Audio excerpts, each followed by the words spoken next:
Everyone, आज हम पढ़ेंगे यूपीडीएलएड 4th सेम के साइंस सब्जेक्ट के वेरी शॉर्ट क्वेश्चंस जो बहुत ज़्यादा इम्पॉर्टेंट हैं। तो स्टार्ट करते हैं। हमारा पहला क्वेश्चन है, ऊर्जा का सबसे बड़ा स्रोत क्या है? तो ऊर्जा का सबसे बड़ा स्रोत है सूर्य। परितंत्र का कार्य बताइए। उसका आंसर है परितंत्र में ऊर्जा का प्रवाह, खाद्य श्रृंखला एवं खाद्य जाल तथा पारिस्थितिक पिरामिड्स। क्वेश्चन नंबर 3, पारिस्थितिक पिरामिड के खोजकर्ता कौन हैं? तो चार्ल्स एल्टन ने 1927 में पारिस्थितिक पिरामिड की खोज की थी। क्वेश्चन नंबर 4, पारिस्थितिक पिरामिड कितने प्रकार के होते हैं? तो ये 3 प्रकार के होते हैं, जीव संख्या का पिरामिड, जीव भार का पिरामिड तथा ऊर्जा का पिरामिड। क्वेश्चन नंबर 5, कौन सा पिरामिड सदैव सीधा होता है? तो ऊर्जा का पिरामिड सदैव सीधा होता है। क्वेश्चन नंबर 6, पिरामिड किसे कहते हैं? परितंत्र के समस्त जीवों को उनकी संख्या, जीव भार और ऊर्जा के आधार पर ग्राफिक प्रदर्शन करना ही पिरामिड है। क्वेश्चन नंबर 7, अपघटनकर्ता का उदाहरण बताइए। जीवाणु तथा कवक आदि। क्वेश्चन नंबर 8, द्वितीयक उपभोक्ता का उदाहरण बताइए। इसका उदाहरण है मेंढक। क्वेश्चन नंबर 9, उपभोक्ता किसे कहते हैं? उदाहरण बताइए। उपभोक्ता वे होते हैं जो उत्पादक द्वारा बनाए गए भोज्य पदार्थों का उपभोग करते हैं। मीन्स उत्पादक कौन है? हरे पौधे। हरे पौधे सूर्य के प्रकाश से अपने भोजन का संश्लेषण करते हैं, ठीक है, बनाते हैं, और उस भोजन को जो अदर ऑर्गेनिज्म हैं वो कंज्यूम करते हैं, तो उनको हम बोलते हैं उपभोक्ता। क्वेश्चन नंबर 10, उपभोक्ता को मुख्यतः कितनी श्रेणी में रखा गया है? तो उनको 4 श्रेणी में रखा गया है, प्राथमिक, द्वितीयक, तृतीयक तथा उच्चतम उपभोक्ता। क्वेश्चन नंबर 11, पर्यावरण से क्या आशय है? पर्यावरण जो है वो 2 शब्दों से मिलकर बना हुआ है, परि प्लस आवरण। परि का मतलब होता है चारों तरफ, आवरण मतलब जो हमें घेरे हुए है। तो जो भी चीज़ हमें चारों तरफ से घेरे हुए है, जो भी हमारे चारों तरफ व्याप्त है, उसे हम पर्यावरण कहते हैं। क्वेश्चन नंबर 12, परितंत्र शब्द का प्रयोग सबसे पहले किसने किया था? तो एजे टेंसले 1935 में परितंत्र का प्रयोग करने वाले सबसे पहले प्रयोग करने वाले व्यक्ति थे।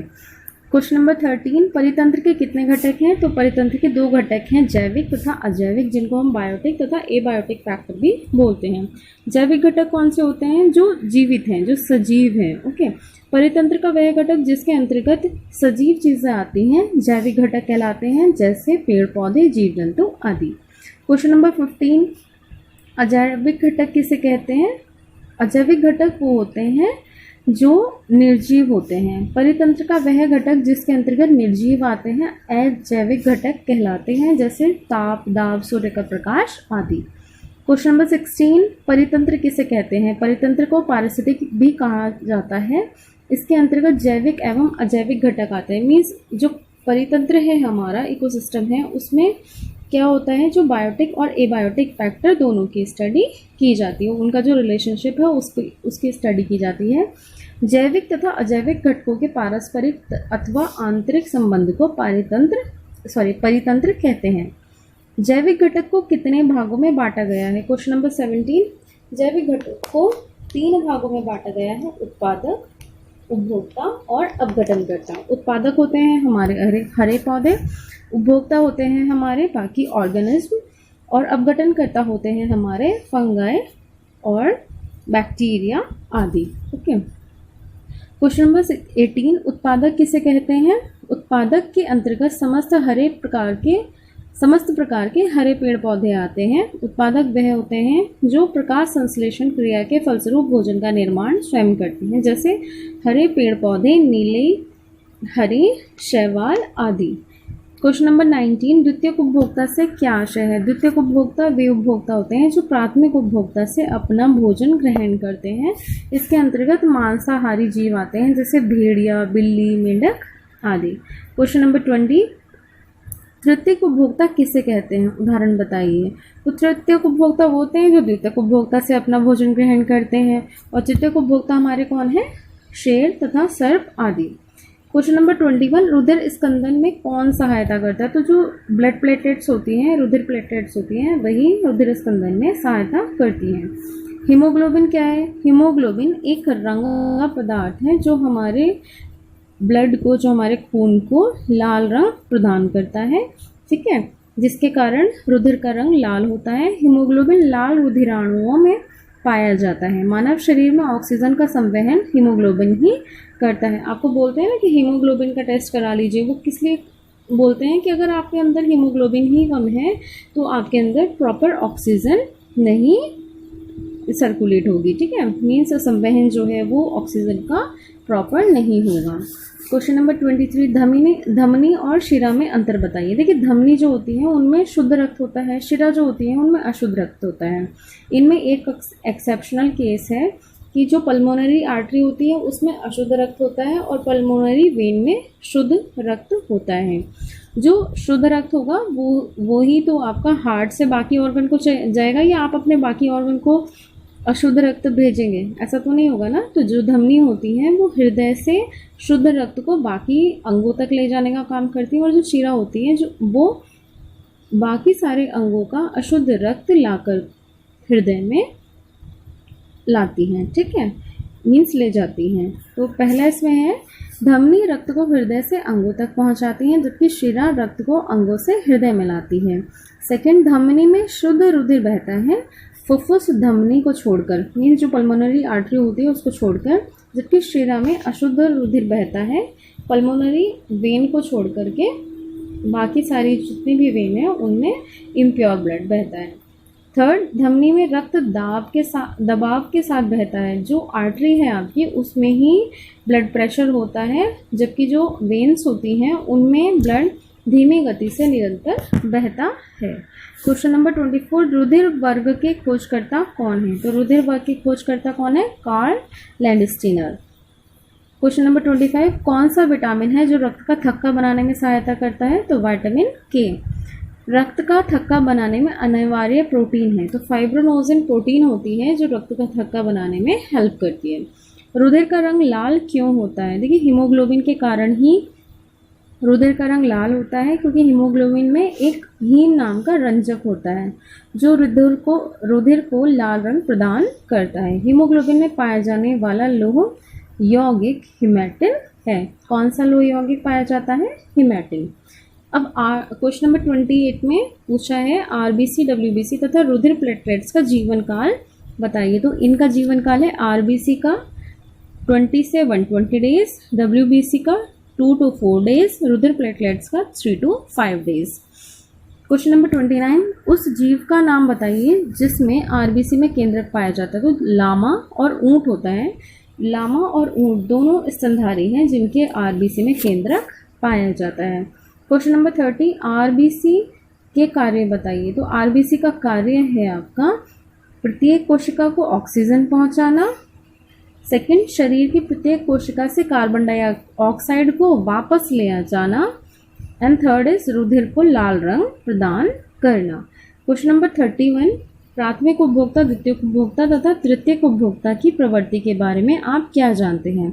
तो प्राथमिक उपभोक्ता क्या होते हैं? वो होते हैं शाकाहारी, द्वितीयक होते हैं मांसाहारी और तृतीयक उपभोक्ता होते हैं आपके सर्वाहारी।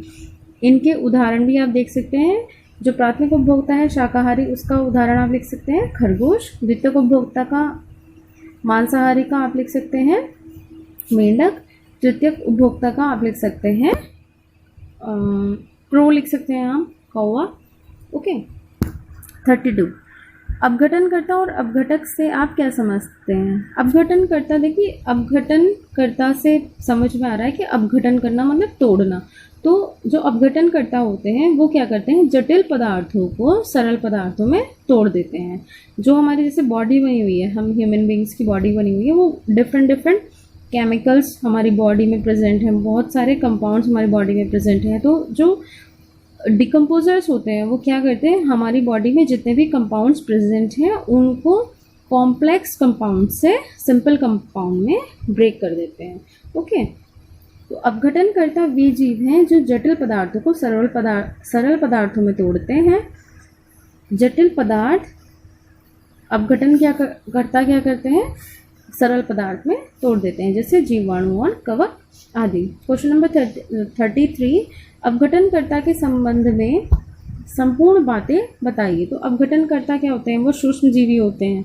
ये सरल ये जटिल पदार्थों को सरल पदार्थों में तोड़ते हैं और इन्हें प्राकृतिक सफाई कर्मी भी कहते हैं। आपने कोई डेड बॉडी देखी होगी और अगर उस डेड बॉडी को आप ओपन एरिया में छोड़ देते हैं तो क्या होता है कि कुछ दिन के बाद में वो डेड बॉडी गायब हो जाती है वहाँ से, सिर्फ वहाँ पर वो बोन्स रह जाती हैं।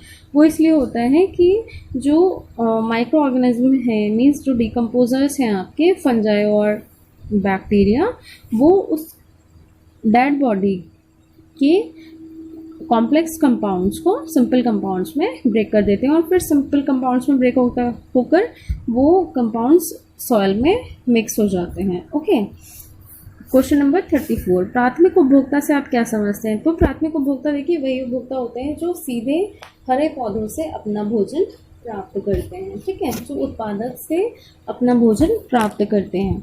प्राथमिक उपभोक्ता वे उपभोक्ता हैं जो अपना भोजन उत्पादक से प्राप्त करते हैं। प्राथमिक उपभोक्ता अपना भोजन उत्पादक अर्थात हरे पेड़ पौधों से बनाते हैं, या हम कह सकते हैं कि प्राथमिक उपभोक्ता हरे पेड़ पौधों को खाते हैं। प्राथमिक उपभोक्ता के अंतर्गत शाकाहारी जीव आते हैं जैसे खरगोश, टिड्डी, हिरन, हाथी, घोड़ा आदि। क्वेश्चन नंबर 35, तृतीयक उपभोक्ता का उदाहरण बताइए। तो सर्प। क्वेश्चन नंबर 36, सर्वोच्च उपभोक्ता का उदाहरण बताइए। मनुष्य तथा बाज। हम भी तो सर्वोच्च उपभोक्ता है ना, मीन्स हम लोग ओमनिवोर्स हैं, हम प्लांट्स, हम वेजिटेबल्स भी खाते हैं और हम जो नॉन वेज है वो भी खाते हैं, तो हम क्या है, सर्वोच्च उपभोक्ता हैं। क्वेश्चन नंबर 37, परितंत्र में ऊर्जा के प्रवाह की दिशा बताइए। तो परितंत्र में जो ऊर्जा का प्रवाह सदैव एक दिशात्मक होता है, मीन्स यूनिडायरेक्शनल होता है, एक ही दिशा में चलता है। क्वेश्चन नंबर 38, उत्तर प्रदेश में कब से कैरी बैग पॉलीथीन को प्रतिबंधित कर दिया गया था? तो 21 फरवरी 2016 से कैरी बैग पॉलीथीन को प्रतिबंधित कर दिया गया था यूपी में। क्वेश्चन नंबर 39, रुधिर परिसंचरण तंत्र की खोजकर्ता कौन है? तो रुधिर परिसंचरण तंत्र के खोजकर्ता है विलियम हार्वे। क्वेश्चन नंबर 40, रुधिर की कौन सी कोशिका रुधिर परिवहन में सहायता करती हैं? तो आरबीसी, लाल रुधिराणु। क्वेश्चन नंबर 41, मानव रक्त में कितने प्रकार के पदार्थ होते हैं? प्लाज्मा और रुधिराणु। 42, प्लाज्मा से आप क्या समझते हैं? रुधिर का लगभग 60% भाग प्लाज्मा होता है। यह अजीवित तरल पदार्थ होता है और इसमें 90% जल होता है। मीन्स ब्लड का 60% भाग क्या है? प्लाज्मा, और प्लाज्मा के अंदर 90% क्या है? जल। और ये है कैसा? ये अजीवित तरल पदार्थ है। क्वेश्चन नंबर 43, रुधिराणु कितने प्रकार के होते हैं? तो ये 3 प्रकार के होते हैं, आरबीसीज, डब्ल्यूबीसीज एंड ब्लड प्लेटलेट्स, मीन्स लाल रुधिराणु, श्वेत रुधिराणु तथा रुधिर प्लेटलेट्स। 44, रुधिर का कार्य बताइए। तो रुधिर का कार्य है थक्का बनाना, सेकेंड ऑक्सीजन, कार्बन डाइऑक्साइड एवं पचे हुए भोजन, उत्सर्जी पदार्थ एवं हार्मोन्स का संवहन करना, शरीर के ताप को नियंत्रण करना और शरीर की बीमारियों से रक्षा करना। रुधिर बैंक किसे कहते हैं? आप ब्लड बैंक के बारे में आपने सुना होगा कि कुछ लोग ब्लड डोनेट करते हैं और फिर वहाँ पर उनका जो ब्लड होता है वो रखा जाता है कि अगर कोई किसी पेशेंट को ज़रूरत होती है ब्लड की तो उसको ब्लड चढ़ाया जा सके। तो रुधिर बैंक वह बैंक है जिसमें रुधिर आधान हेतु एकत्रित करके भविष्य के लिए रखा जाता है। ज़रूरत पड़ने पर रोगी व्यक्ति को रुधिर चढ़ाया जाता है। समय समय पर सरकार रक्तदान के लिए रक्तदान कैंप लगाती है।